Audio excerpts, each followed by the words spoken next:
Okay, this is the apparatus for thermal conductivity of insulating slab, for measuring of thermal conductivity of insulating slab.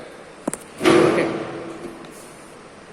this apparatus consists of a main central heater which is inside this chamber, and a ring guard heater which is sandwiched between the specimens that is insulating slabs, and we have cooling plates that provide on the either side of the specimen,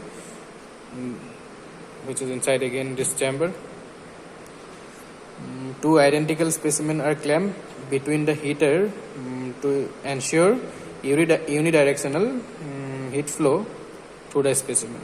Okay, the whole assembly is kept inside this chamber and insulated by ceramic wool of insulation around the setup. That means so that heat loss other than what is happening inside this, other heat loss should not happen. That's why whole system is enclosed in this inside this chamber.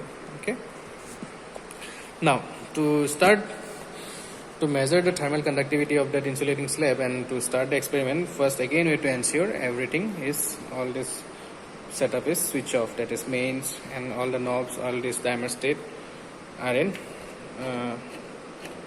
0 position. Okay, so I have already switched on the main. Okay, now before everything we ensure that in 0 position, what we will do, we will connect the water supply. You can see in the back of this chamber we have water supply valve here. Okay, this is the inlet valve, one is the inlet and one is the outlet. Okay, so we will, for ensuring the continuous supply of water, what we will do, we will connect one with the water supply and one to the drain. Okay, and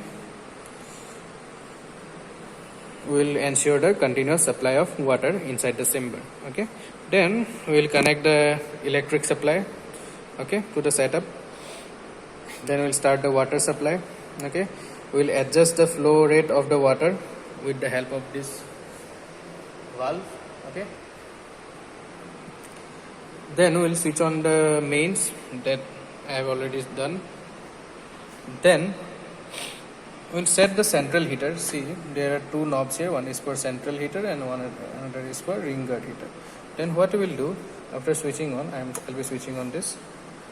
Then we will set the central heater input with the help of this dimer state to a range of, let us say, 40 to 100 volt. Okay,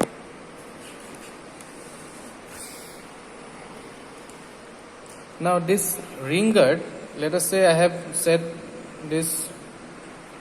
Okay, if I switch on, put it here, then it will show for central heater.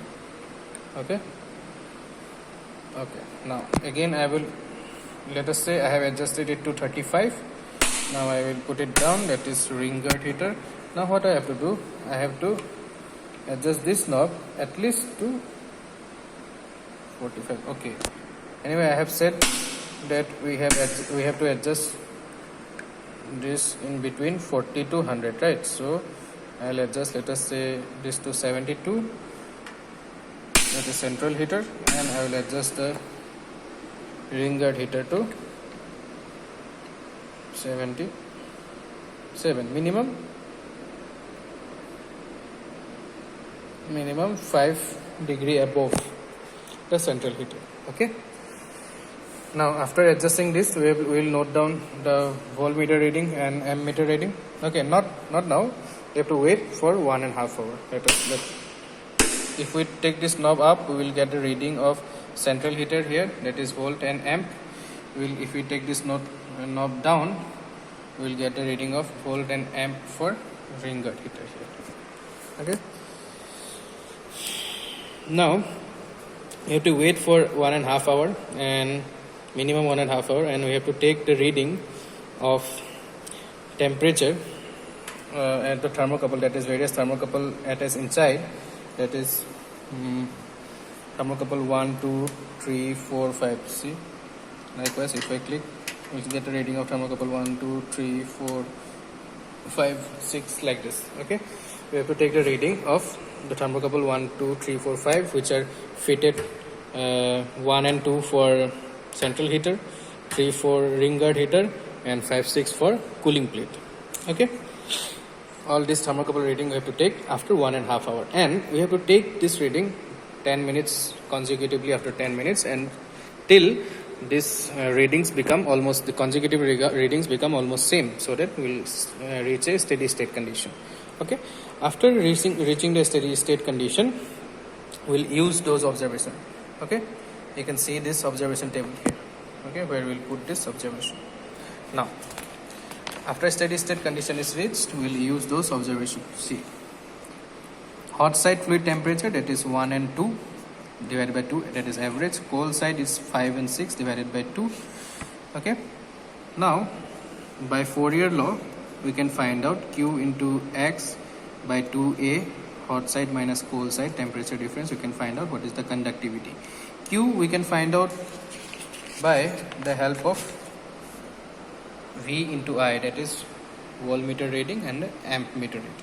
Okay, with all this help of this formulas, we can find out what is the thermal conductivity of this insulating slab. Okay, now after finishing the experiment, we have to ensure everything is turned to 0, and you have switch off everything. Okay, then your water supply must also be disconnected. Thank you.